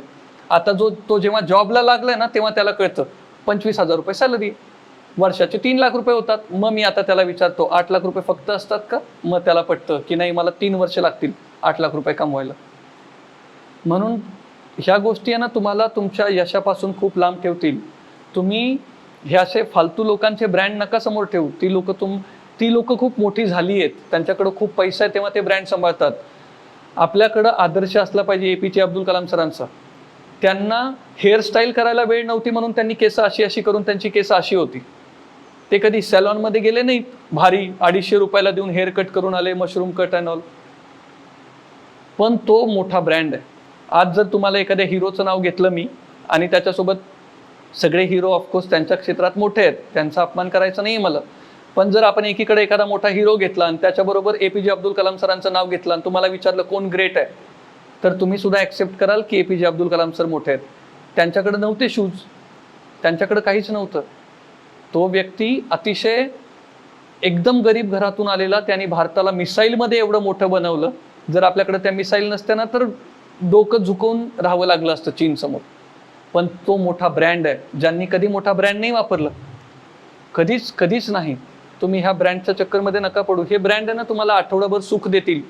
त्याच्यानंतर तुम्ही नायकेचा शूज आणला भारी 10,000 रुपयाचा, मंदिरात ठेवणार आहात, हळदी कुंकू लावून पूजा करायची रोज, ते शूज आहे. तो पहिले 2-3 दिवस तुम्ही चालताना चिखलातून वगैरे जाताना विचार करायला नको खालून घाण व्हायला. घरातून आल्यानंतर तो खालचा सोल सुद्धा धुतात लोक. महिन्यानंतर त्या शूजची काही लायकी नाही राहणार. शूज आहे शेवटी. म्हणून ह्या ब्रँडच्या मोहामध्ये नका राहू. तुमच्या वयाची मुलं जर एखाद्याचं करिअर किंवा लाईफ वाया जात असेल तर 99% रिझन आहे ह्या ब्रँडच्या मोहामध्ये राहणं. आणि आपल्या दुर्दैवाने ते जे यूट्यूबवरचे व्हिडिओ असतात त्याच्यामध्ये हेच दाखवलं जातं सगळं, की कसा मी एखाद्या ब्रँडचा शूज घेतलाय, कसा मी एखाद्या ब्रँडचा मोबाईल घेतलाय. काहीच मॅटर नाही करत. तो माझ्याकडे आहे ना, ईश्वराच्या कृपेनं माईंसारख्या लोकांची प्रेरणा असेल, आशीर्वाद असतील, आज कोणताही मोबाईल, कोणताही शूज, कोणतीही गाडी घेता येईल. पण मला माहिती की त्याची किंमत काय आहे. मला माहिती, मी एकदम iPhone 15 Pro Max घेतला 1 TBचा, तरी सुद्धा मी दिवसातून 1 तासही त्या मोबाईलला बघू शकणार नाही. कशाला बघा मग. मी लिटरली ह्या गोष्टीमध्ये बिलीव्ह करतो. जर तुम्ही माझ्या जेव्हा खूप दिवस संपर्कात याल त्यावेळेस, की 1.5 लाख रुपयांचा मोबाईल घेण्यापेक्षा ना मी 20-30 हजार रुपयांचा मोबाईल घेईल आणि वरच्या 1,20,000 रुपयांमध्ये मी काही मुलांना शिकवण्याचा प्रयत्न करेल. मी त्यांना स्कॉलरशिप देईल, मी त्यांना पुस्तकं आणून देईल. मी जी मुलं तुमच्यासारखी, आमच्या गावात एक बालक आश्रम आहे, म्हणजे ह्या बालक आश्रमाच्या समोर ते 1% नाही आहे. म्हणजे ते खूपच गरीब आहे, कारण काही लोकच सांभाळतात त्याला. माईंसारखी प्रेरणा आहे फक्त. पण तिथल्या मुलांना जर मी ते 1,20,000 रुपये जर वाचवले ना मोबाईलमधले, तर त्या मुलांचा वर्षभराचा खर्च निघेल. त्यांना पाहिजे तशा वह्या, पाहिजे तशी पुस्तकं मिळतील. म्हणून आता ती मनामध्ये ना इच्छाच नाही राहिलेली 1.5 लाख रुपयाचा फोन पाहिजे. काहीच नाही, उपयोगच नाही आहे त्या 1.5 लाख रुपयाच्या फोनचा मला. तुम्ही जर तुम्हाला खरंच, आणि एक दिवस येईल तुमच्या आयुष्यात, तुम्ही इतके मोठे व्हाल की तुम्ही कोणताही ब्रँड वापरू शकाल. पण तो दिवस येईपर्यंत तुम्हाला डिस्ट्रॅक्ट नाही झालं पाहिजे. तो तुम्हाला तेवढं मोठं कधीच नाही होऊ देणार. आज जो व्यक्ती 30,000 रुपयाचा मोबाईल घेण्याचा क्रेज ठेवेल ना तुमच्यापैकी, तो व्यक्ती खूप मोठा होऊन आयफोन नाही घेऊ शकणार. पण जर आज तुम्ही मोबाईलचा क्रेज सोडून दिला, तर 2-3 वर्षांनी अशी परिस्थिती येईल की तुम्ही जगातला कोणताही ब्रँड खरेदी करू शकाल, इतके मोठे झालेले असेल. ब्रँड चांगला नसतो. म्हणजे असं नाही आहे ब्रँड खरेदी नाही करायचा, पण ब्रँडची क्रेज चांगली नसते. लोक नायकेच्या शूजला चांगलं म्हणतात म्हणून मी नायकेचा शूज घेईल, ह्याला काही पॉईंट नाही आहे. मी कोणता शूज घेतलाय तुम्हाला दिसतंय तरी का आत्ता? काय त्या शूजची औकात आहे? माझ्या हातात कोणतं घड्याळ आहे दिसतंय तरी का तुम्हाला? काहीच नाही फरक पडत. पण मी दिसतोय, मला तुम्ही दिसताय, माझ्या चेहऱ्यावरनं माझा ब्रँड ठरेल. माझी मुलं मला म्हणतात RR, माझं शॉर्ट फॉर्म RR म्हणून मुलं ओळखतात मला सगळी. RR ब्रँड म्हणतात. हे कमवलेलं आहे, हे शूज घालून आणि घड्याळ घालून नाही आलेलं. हे मागच्या 10 वर्षांमध्ये जी मी तळमळ घेतली आहे किंवा माझ्या मुलांनी मेहनत घेतली आहे, त्याच्यामुळे तो ब्रँड बनला. तुमचं नाव ब्रँड बनलं ना की हे ब्रँडवाली लोक तुमच्या घरी येतील वेटिंग लाईनमध्ये बसून की आमच्या ब्रँडचे शर्ट घाला, आणि त्यावेळेस मग तो ब्रँड घालाल तुम्ही. आज आपल्याला मोबाईल, शूज काही नाही पाहिजे, काही सुद्धा नाही पाहिजे. कारण तुम्ही जर आज क्रेज ठेवलीत ना, तर आयुष्यामध्ये तो मोबाईल आणि शूज घेऊ शकाल इतके कधीच मोठे होऊ शकणार नाही. तर ताईंची जी तळमळ दिसते ना, त्याला पॉझिटिव्हली घ्या. आपला जन्म त्या ब्रँडला एन्डोर्स करण्यासाठी नाही झालेलं. विराट कोहली माहिती आहे सगळ्यांना, माहित आहे? तो जेव्हा क्रिकेट खेळायला जायचा ना, त्यावेळेस त्याच्याकडे नव्हते नायकीचे शूज वगैरे.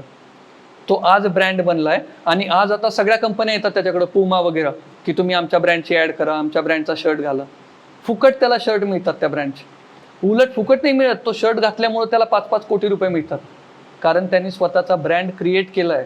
आपण विराट कोहलीला बघून नायकीचे शूज घेतो, नायकीचे शूज बघून विराट कोहलीला नाही बघत. तुम्ही ब्रँड बनवाल, एकदा स्वतःचा ब्रँड बनवाल ना की सगळे ब्रँड रस्त्यावर दरवाज्यावर येतील तुमच्या वेटिंग लिस्टमध्ये बसायला. मोबाईल नाही पाहिजे आपल्याला, काही आवश्यकता नाही आहे. तुम्हाला खूप तर व्हिडिओज बघायचे असतात, कम्प्युटर लॅब आहे. जेव्हा तुम्ही मोठे ऑफिसर बनाल ना, आम्ही तुम्हाला मोबाईल आणून देऊ, ताई मी मोबाईल आणून देईल. पण ती वेळ येईल, आज ती वेळ नाही आहे.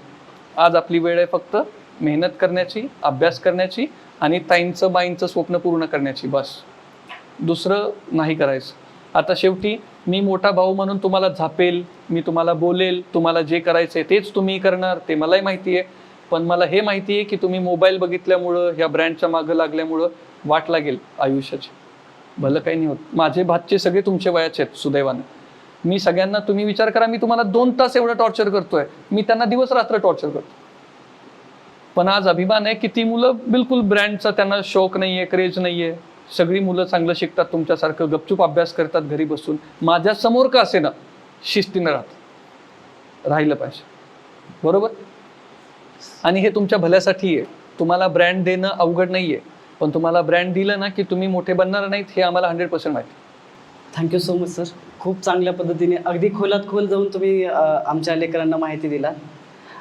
तसेच सर, आज मी एक सांगतो, इथं बसलेलं प्रत्येक लेकरू, आमचं प्रत्येक लेकरू हे खूप जिद्दी आहे, चिकाटी आहे, मेहनती आहे, प्रामाणिक आहे. आणि आज कुठेतरी आपण एक मार्ग शोधतो आणि त्या मार्गामध्ये एक प्रकाश महत्त्वाचा असतो किंवा ती ठिणगी महत्त्वाची असते. ती ठिणगी नक्कीच यांच्या मनात पडली. आज कोणीही प्रश्न जरी नाही विचारला तर सर यांच्या प्रत्येकांच्या मनामध्ये प्रश्न तयार झालेला आहे.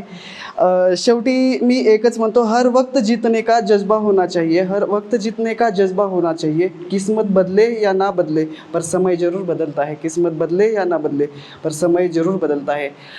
धन्यवाद सर. जसं आत्ता प्रताप सर म्हणाले किंवा सर त्यांच्या व्याख्यानाच्या सुरुवातीला, मार्गदर्शनाच्या सुरुवातीला म्हणाले की मी या माई परिवाराचाच एक भाग आहे, मी देखील माईंचाच मुलगा आहे, त्यामुळे त्यांचे औपचारिक आभार मानण्याची चूक मी अजिबात करणार नाही.